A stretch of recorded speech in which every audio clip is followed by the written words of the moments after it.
నమస్తే, welcome to our channel. ప్రస్తుతం మనతో జ్యోతిష్య పండితులు ఫణి భాస్కర్ శర్మ గారు ఉన్నారు. వారితో మాట్లాడదాం. నమస్తే అండి. నమస్తే అమ్మ. మనకి విశ్వవసు నామ సంవత్సరం వస్తుందండి. సో విశ్వవసు నామ సంవత్సరంలో మేషాది ద్వాదశ రాశులకు ఎలా ఉంటుంది, అలాగే వారు పాటించాల్సిన పరిహారాలతో పాటు అసలు గ్రహస్థితి ఎలా ఉంది, గ్రహ సంచారం, గ్రహస్థితి, ఆదాయ వ్యయాలు కూడా ఎలా ఉన్నాయో ఒక్కసారి చెప్పండి. శ్రీ గురుభ్యో నమః, శ్రీమాత్రే నమః. నమస్కారం అమ్మ. అలాగే వీక్షకులందరికీ కూడా శ్రీ విశ్వావసునామ సంవత్సర శుభాకాంక్షలు. ముందుగా మనం చూసుకున్నట్టయితే గ్రహ సంచారం ఎలా ఉంది అనేది ఒకసారి చూసుకుని దాని తర్వాత గ్రహస్థితి కూడా తెలుసుకునే ప్రయత్నం చేద్దాం. ముఖ్యంగా మనకి గ్రహ సంచారం వచ్చి మే 14 రాత్రికి ఏవైతే 15 మనకి గురువు మేషం వృషభం నుంచి మిథునంలోకి సంచరిస్తారు. అలాగే మనకి శని భగవానుడు వచ్చి రేపు మార్చి 30వ తారీఖు కుంభం నుంచి మీనంలోకి సంచారం జరుగుతుంది. అలాగే రాహుకేతువులు కూడా వచ్చేటప్పటికి మే 19వ తారీఖు మీనం నుంచి కుంభంలోకి రాహు వస్తారు. అలాగే కేతువు కన్య నుంచి సింహంలోకి వెళ్తారు. సో ప్రధానంగా ఈ గ్రహస్థితిని మనం చూసి ఆధారం చేసుకుని మనం ఫలితాలు అనేవి నిర్ధారించడానికి మనం ప్రయత్నం చేస్తాం. ముఖ్యంగా ఎలా ఉంటుంది, ఏ రాశి వారికి ఎలా ఉంటుంది, వారికి నడిచే ముఖ్యంగా మహర్దశ అనేది ముఖ్యమండి. ఇది ఏమిటి అంటే గోచార ఫలితాలు, గ్రహ సంచారము అనేది మనం చూసుకుంటాం. ప్రతి గ్రహం కూడా ఒక నిర్దిష్టమైన సమయంలో కాలం తిరుగుతూ ఉంటుంది. రవి కానివ్వండి, రాహు కానివ్వండి, గురువు కానీ అతి ఎక్కువగా తిరిగేది వచ్చేటప్పటికి 2.5 సంవత్సరాలు శని భగవానుడు ఒక్కొక్క దాంట్లో. కాబట్టి ఈ సంచారం మనకి మార్చి 30వ తారీఖు 2020 నుంచి 2027 చివరి వరకు కూడా మీనరాశిలోనే ఉంటారు. మనం ఇప్పుడు గ్రహస్థితి గురించి తెలుసుకున్నట్టయితే మనకి ఉగాది రోజు మార్చి 30వ తారీఖు మనకి ఉగాది అనేది రావటం జరిగింది. వృషభంలో గురువు, మిథునంలో కుజుడు, కన్యలో కేతువు, తక్కిన 6 గ్రహాలు కూడా మనకి మీనంలోనే ఉన్నాయమ్మ.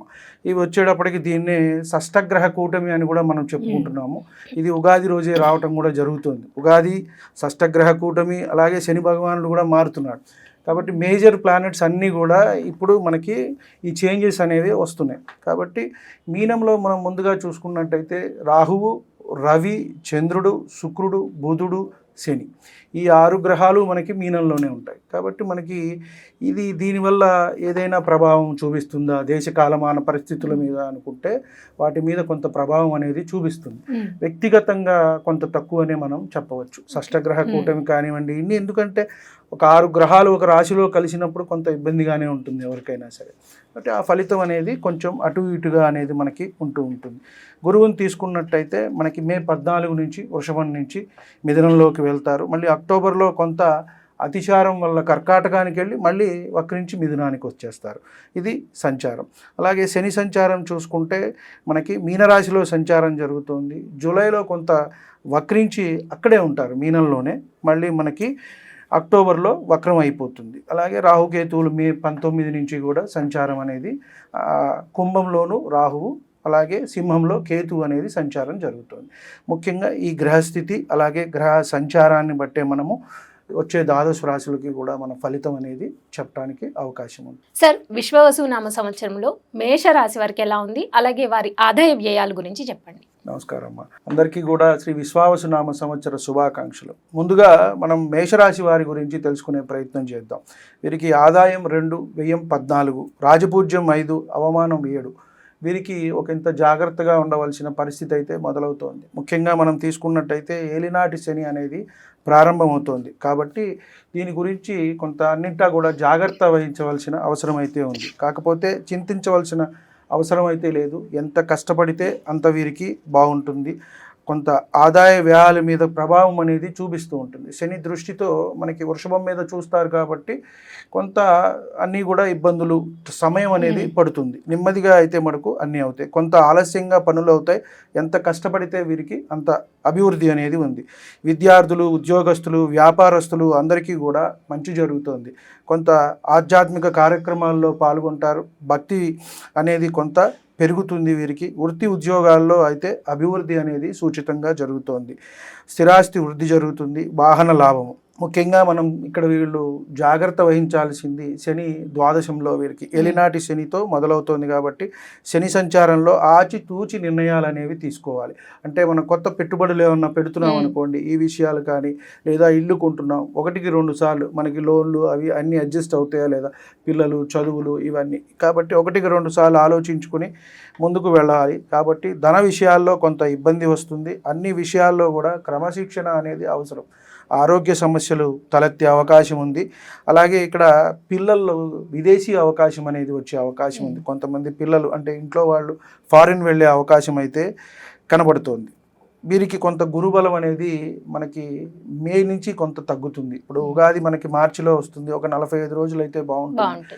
ఆ తర్వాత మే నుంచి మనకి సంచారం మే 15 ఏదైతే సరస్వతి నది పుష్కరాలు కూడా ఆ రోజు నుంచే మొదలవుతాయి. మనకి గురువు ఎప్పుడైతే ఒక రాశి నుంచి ఒక రాశి మిథునంలోకి వెళ్తారో అక్కడి నుంచి వీరికి గురుబలం అనేది కొంత తగ్గుతుంది.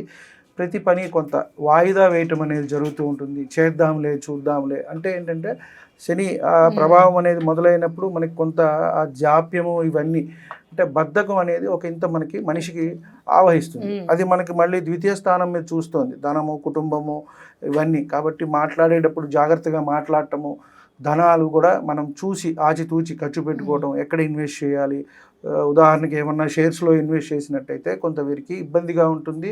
చాలా టైం కూడా పడుతుంది రిటర్న్స్ రావాలంటే, అది కాస్త జాగ్రత్తగా ఉండాలి. కాబట్టి ఉద్యోగంలో అధికారులు వల్ల కొంత ఇబ్బంది అనేది వీరికి కనబడుతోంది. ఆగ్రహం కొంచెం ఉండేటట్టుగా కనబడుతోంది వారికి. కాబట్టి అధికారులు ఆగ్రహానికి గురి అవుతారు. స్నేహితులు తోబుట్టువుల సహకారం అయితే ఉంటుంది. వైవాహిక జీవితం బాగుంటుంది. సమస్యలతో ఏమన్నా ఇప్పుడు కొంత ఉన్నా కూడా అవన్నీ కూడా తొలగిపోయే అవకాశం ఉంది. సంతానాభివృద్ధి, భార్యాభర్తల అన్యోన్యత కూడా బాగుంది. రాహు సంచారం అయితే కనుక వీరికి శుభసూచకంగా ఉంది. మీనం వ్యయం నుంచి 11లోకి వస్తుంది కాబట్టి లాభంలో ఒక గ్రహ సంచారం చేయటం అనేది ఎంతైనా మంచిది. కాబట్టి విదేశీ వ్యవహారాలు బాగుంటాయి. అక్కడి నుంచి ఏమన్నా డబ్బులు ఏమన్నా వచ్చే అవకాశం ఉంది. అంటే అక్కడ అన్నదమ్ములు అక్క చెల్లెలు వాళ్ళ ద్వారా కానివ్వండి, ఇంపోర్ట్స్ ఎక్స్పోర్ట్స్ చేసుకునే వాళ్ళు కానివ్వండి, వీళ్ళకి అంతా కొంత లాభం ఉంది అని మనం చెప్పవచ్చు. ఆకస్మిక ధనలాభాలు ఉన్నాయి. కొన్ని సమస్యలు కూడా తీరుతాయి. ఆర్థిక పరిస్థితి అయితే కనుక బాగుంటుంది. మొత్తం మీద వీరికి చూసుకున్నట్టయితే కొంత జాగ్రత్త అనేది అవసరము. ఏలినాటి శని ప్రారంభమవుతోంది కాబట్టి అన్నింటా కూడా జాగ్రత్తగా ముందుకు వెళ్ళవలసిన ఇదైతే ఉంది. ఎందువల్ల అంటే స్టార్ట్ అవటమే కొంతమంది ఇమ్మీడియట్గా ఎఫెక్ట్ జరుగుతుంది. వాళ్ళకి దశ మహర్దశలు కూడా అనుకూల